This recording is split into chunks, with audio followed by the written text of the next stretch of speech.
नमस्कार। बड़ी खबर यह है कि झारखंड के राज्यपाल संतोष गंगवार ने जेपीएससी की कार्यशैली पर गंभीर चिंता व्यक्त की है और लोक भवन ने जेपीएससी को इसे लेकर एक पत्र भी लिखा है।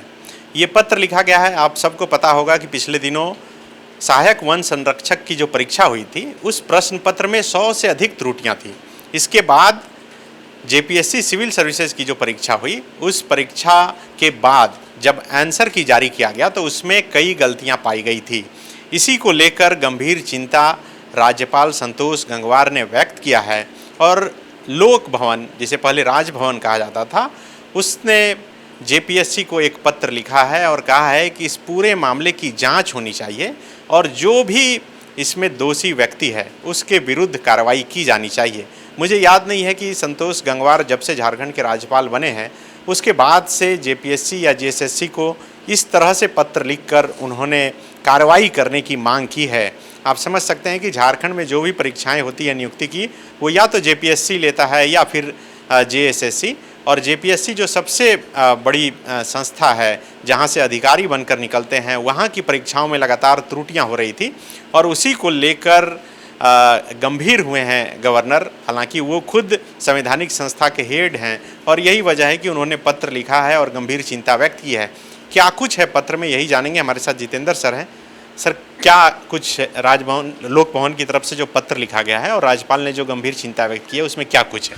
दो ही चीज़ महत्वपूर्ण है। जो परीक्षा में लगातार जो गड़बड़ी हो रही है, त्रुटियां आ रही है, उसको लेकर उन्होंने कहा है कि ये जेपीएससी जैसी संस्था के मतलब चरित्र पर, उसके ये पे सवाल खड़ा कर रहा है और इससे बदनामी हो रही है।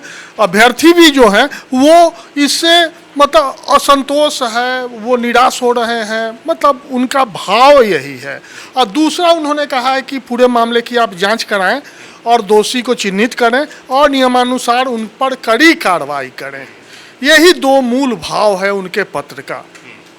बिल्कुल, देखिए, ये जो दो परीक्षा हुई थी, एक तो एसीएफ जो जिसे सहायक वन संरक्षक हिंदी में कहते हैं, इसकी मुख्य परीक्षा थी। ये परीक्षा 4 अप्रैल से लेकर 12 अप्रैल तक चली और ऐसा नहीं है कि सिर्फ एक दिन किसी एक प्रश्न पत्र में गलतियां थी, बल्कि जितनी दिन परीक्षा चली हर प्रश्न पत्र में सैकड़ों गलतियां जो है पाई गई।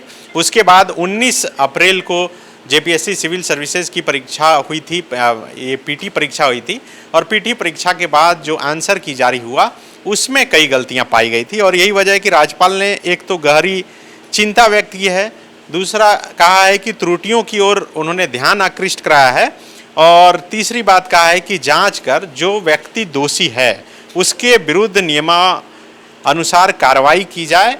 मतलब साफ है कि राज्यपाल इस मसले को लेकर गंभीर हैं, तो इसका दोषी किसे माना जाए?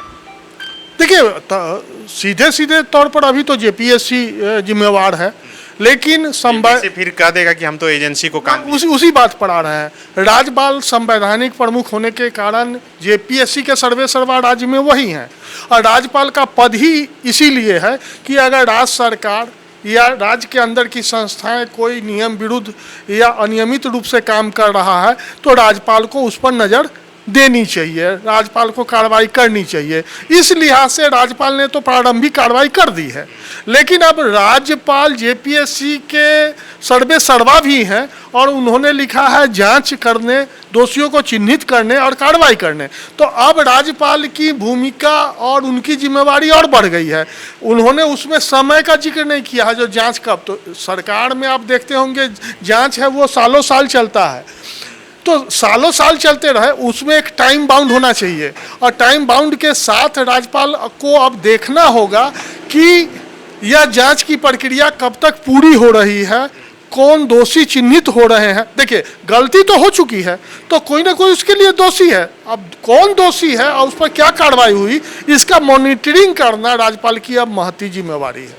मतलब पहले भी हम लोग ये खबर आपको दिखा चुके हैं कि जब परीक्षा हो रही थी उसी समय छात्रों ने प्रश्न पत्र भेजे थे और हमने बताया था कि किस तरह 100 से अधिक त्रुटियां सिर्फ एक प्रश्न पत्र में, एक प्रश्न में जो है 5-6 गलतियां थी। कोई भी शब्द जो है वो शुद्ध रूप से नहीं लिखा गया था। सिर्फ हिंदी में नहीं बल्कि अंग्रेजी में भी जो उसका ट्रांसलेट था वो भी पूरी तरह से गलत था।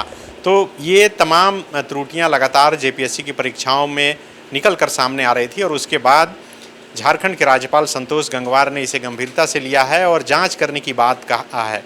इसे लेकर लोक भवन ने जेपीएससी को एक पत्र भी लिखा है। अब इंतजार करना होगा कि आखिर जांच में क्या कुछ निकल कर सामने आता है। एक बात ये कहकर तो पल्ला झाड़ा जा सकता है कि एजेंसी को दिया गया था, उस एजेंसी को ब्लैक लिस्टेड किया जाएगा, उस एजेंसी को पेनाल्टी लगाया जाएगा। लेकिन सवाल है कि क्या पेनाल्टी लगा देने, एजेंसी को जो है ब्लैक लिस्टेड कर देने भर से काम चल जाएगा? क्योंकि ये भी बात निकल कर सामने आई कि पिछले दिनों जो जेट की परीक्षा हुई उसमें ये भी बात, हालांकि ये अभी हम 100% श्योर नहीं है, लेकिन ये चर्चा का विषय है कि पिछले दिनों जिस कंपनी को जेएसएससी ने ब्लैकलिस्टेड किया था, जेट की परीक्षा का आयोजन का काम उसी ब्लैकलिस्टेड कंपनी को दे दिया गया। तो क्या किसी एजेंसी को जेपीएससी काम देने से पहले इस बात की जांच नहीं कर पा रहा है कि उसके क्या पहले कहीं ब्लैकलिस्टेड है या नहीं है, या कंपनी पर पहले भी कई आरोप लग चुके हैं? अगर ये सब जांच पहले से हो जाती तो शायद आज गवर्नर को इस मामले को गंभीरता से नहीं लेना पड़ता और लोक भवन को चिट्ठी नहीं लिखनी पड़ती। शुक्रिया। कुछ हार्ट का प्रॉब्लम हो गया और सडनली हो गया, अचानक हो गया।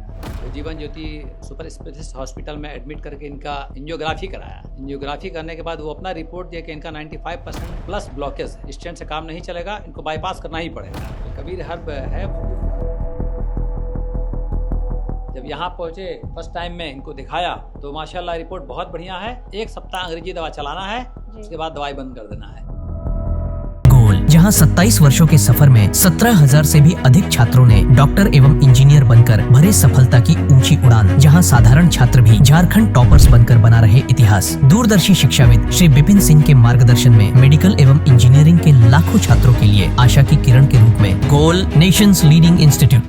बायोम इंस्टीट्यूट नीट की तैयारी के लिए एक भरोसेमंद नाम। यहाँ अनुभवी फैकल्टी, स्मार्ट क्लासरूम और बेहतरीन टीचिंग मेथड से स्टूडेंट्स को मिलती है मजबूत तैयारी। यहाँ हर स्टूडेंट को मिलता है पर्सनल गाइडेंस और डाउट क्लियरिंग का पूरा सपोर्ट। नीट 2027 और 28 के लिए फेज 2 बैच 30 अप्रैल से शुरू हो रहा है। आज ही बायोम इंस्टीट्यूट से जुड़े और अपने डॉक्टर बनने के सपने को दे सही दिशा। बायोम इंस्टीट्यूट सिर्फ मेडिकल प्रिपरेशन का संस्थान।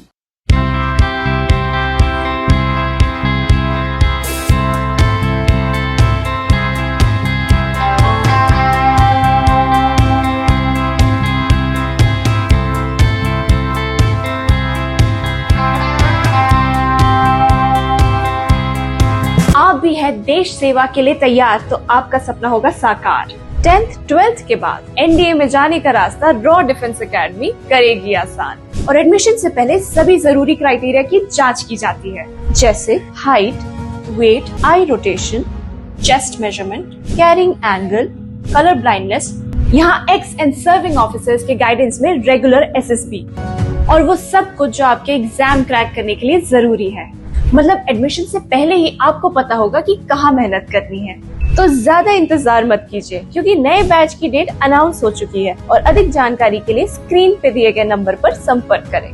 प्रतियोगिता परीक्षा की तैयारी का एकमात्र संस्थान NIBM banking, SSC, railway, JPSC परीक्षा की करे तैयारी। जौहरी का भूमिका ये संस्था अदा कर रही है और हीरा चमक रहा है। पूरे NIBM परिवार को मैं तहे दिल से धन्यवाद देती हूँ कि उन्होंने अपने कुम्हार के रोल को बहुत अच्छी तरह से निभाया। मेरा सिलेक्शन IBPS CSA में बैंक ऑफ महाराष्ट्र में हुआ है। करेंटली मेरा RRBPO में हुआ है। मेरा सिलेक्शन बैंक ऑफ इंडिया में एज ऑफिसर स्केल 1 हुआ है। मेरा सिलेक्शन इंडियन ओवरसीज बैंक में एज PO हुआ है। NIBM झारखंड का एकमात्र संस्थान। thefollowup.in like, share and subscribe. www.thefollowup.in